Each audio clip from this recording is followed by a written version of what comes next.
Pour améliorer la qualité de vie dans sa maison ou son appartement, il est indispensable de connaître certaines notions, comme le confort thermique par exemple. Que l'on soit dans la maison des Bertins ou dans l'appartement des Lefort, le froid de l'hiver, la chaleur en été et l'humidité influent sur la qualité de vie.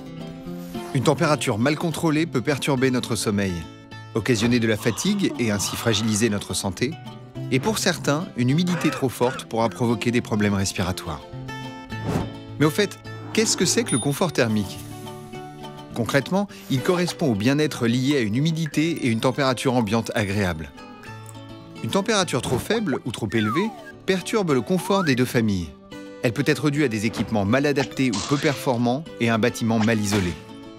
Ainsi, les Bertins ont des problèmes de chauffage inefficaces et de courant d'air en hiver, en raison notamment des ponts thermiques. Ce sont ces espaces où la barrière isolante du bâtiment s'interrompt, causant ainsi des déperditions de chaleur. Il peut y avoir aussi une surchauffe de leur maison quand le soleil tape sur leurs fenêtres sans store ni volet. Chez les Lefort, le manque d'aération et un système de ventilation inefficace peuvent entraîner un taux d'humidité trop faible ou trop élevé. Celui-ci doit se situer entre 40 et 60%. Et puis, il y a notre style de vie. Par exemple, quand les Bertins ou les Lefort surchauffent leur logement. En augmentant la température de 1 degré, c'est de 5 à 20% de consommation d'énergie en plus.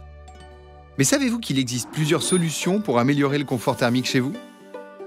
La première, c'est de ne pas négliger ce sujet lorsque vous réalisez des travaux dans votre logement.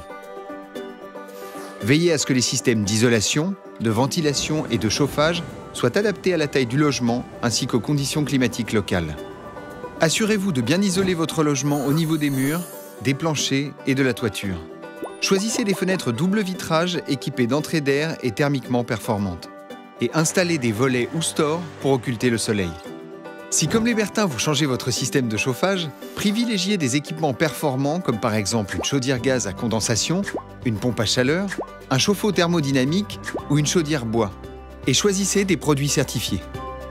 Pour une répartition homogène de la chaleur, favorisez la présence d'un radiateur dans chaque pièce et associez-le à un robinet thermostatique pour réguler la température. Un autre moyen d'améliorer le confort thermique de son logement, c'est de faire évoluer sa façon de vivre. En été, les Lefort peuvent aérer le matin, puis fermer les fenêtres et baisser les volets roulants pour se protéger du soleil en journée. Marie Lefort profite de la fraîcheur de la nuit pour créer des courants d'air frais dans son appartement. En hiver, Pierre Bertin peut choisir de porter un pull plutôt que d'augmenter la température. Il peut aussi régler le chauffage sur une température moyenne, ajuster la température des pièces grâce à des robinets thermostatiques et programmer une baisse de température lorsque la famille est absente en journée, en vacances et même la nuit. Donc pour résumer, le confort thermique dépend à la fois des caractéristiques du logement et du comportement de chacun. Choisir un logement certifié par Qualitel, neuf ou rénové, vous assure un certain niveau de confort thermique grâce à une bonne isolation et à la qualité des baies vitrées notamment. Enfin, un logement ayant un label énergétique ira plus loin en vous assurant une performance énergétique encore plus efficace.